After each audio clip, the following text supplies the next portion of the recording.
organizado. Marília já tinha começado a falar aí sobre o caso do Banco Master, que é essa situação emblemática para 2026, né, para as eleições de 2026.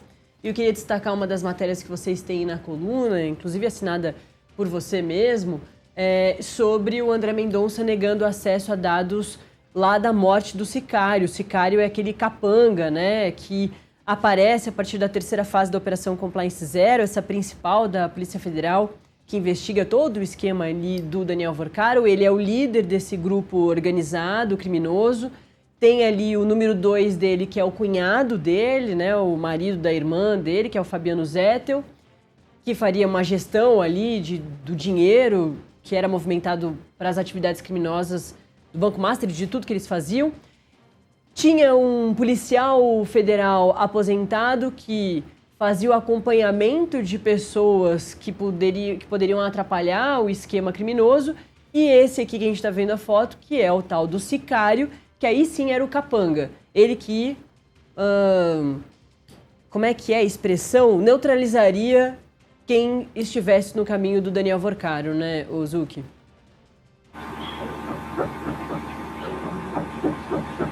Isso, mas é isso mesmo, Natália. Ontem a gente contou na coluna justamente que esse final da CPI do crime organizado, que começou ali a tentar tatear as investigações do caso Master, deve ser muito parecido com o final da CPMI do INSS, né? Em que eles tentaram, de todas as formas, ter acesso a dados relativos ao Banco Master, a dados sigilosos ali do Daniel Vorcaro, e que no final a CPI terminou sem conseguir esses dados. No caso da CPI do crime organizado, eles aprovaram já há algum tempo ali um pedido de compartilhamento de informações, tanto do Banco Master quanto referentes à morte do sicário, né? O sicário que foi preso no mesmo dia, tentou se matar na prisão e acabou vindo a óbito.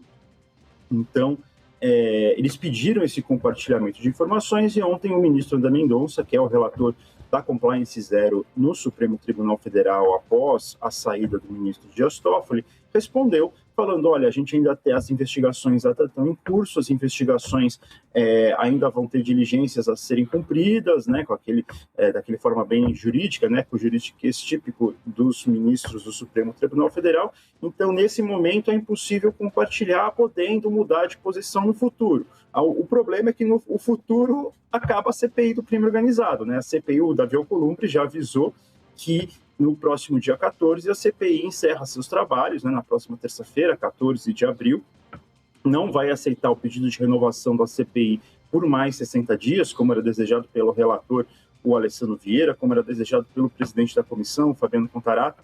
Não vai acontecer, então a CPI termina na próxima terça-feira. Se a CPI termina na próxima terça-feira e o André Mendonça fala que pode compartilhar essas informações apenas quando as diligências terminarem, a gente junta Lé com Cré e percebe que a CPI não vai ter acesso aos dados do Banco Master, nem os dados da investigação sobre a morte do sicário.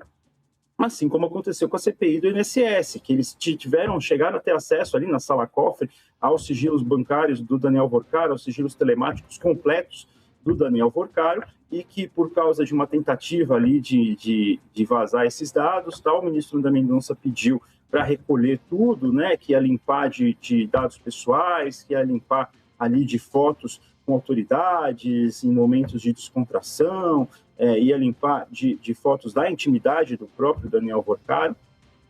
E, no final, a CPI não teve acesso a esses dados, ficou ali realmente só para a Polícia Federal e para o Supremo Tribunal Federal, o Ministério Público, os parlamentares não tiveram acesso. Então, as duas, tanto a CPI do crime organizado, a comissão mista, né, de inquérito que tratou do INSS e a comissão parlamentar de inquérito do crime organizado vão ter finais muito parecidos. Tentaram entrar nas investigações do caso Master e a Justiça não permitiu, a Justiça retirou esses documentos ou não cedeu esses documentos, impediu uma série de depoimentos, uma série de testemunhos ali que eram requisitados pela comissão, rejeitou uma série de requerimentos de quebra de dados, né? A CPI do crime organizado pediu a quebra de alguns sigilos, por exemplo, relativos à empresa de familiares do Dias Toffoli, que foram derrubados ali pelo Supremo Tribunal Federal. Então, as duas comissões vão para o mesmo caminho ali, um final melancólico da tentativa de investigação e um final preocupante para futuras comissões parlamentares de inquérito que percebem que cada vez tem menos força, cada vez tem menos mobilidade para fazer as investigações ali, como é previsto na Constituição Federal, Natália. Perfeito. Gustavo Zucchi, repórter da coluna Igor Gadelha. Zucchi, não fica longe do Acorda não, hein? Volta. Para que a gente que fica até tarde no Congresso Nacional, né? O Acorda é um horário que a gente vai compartilhando. Mas daqui a algumas semanas eu estou de volta ali. Semana que vem tem a Carolina Nogueira, minha companheira na coluna. Na próxima tem o Igor Gadelha de volta de suas férias. E depois estou de volta. Passa rápido. Passa rápido, exato. E a gente vai se falar muito ainda. Ixi. Valeu, viu, claro. Zucchi? Estamos em outros programas. Isso, exatamente. Um bom dia, Natália. Um bom dia a todo mundo. Valeu, valeu. Gustavo Zucchi está sempre na programação do Metrópolis.com e principalmente do Metrópolis TV, nosso canal no YouTube. Se inscreva, inclusive, aproveitando para te pedir a sua inscrição.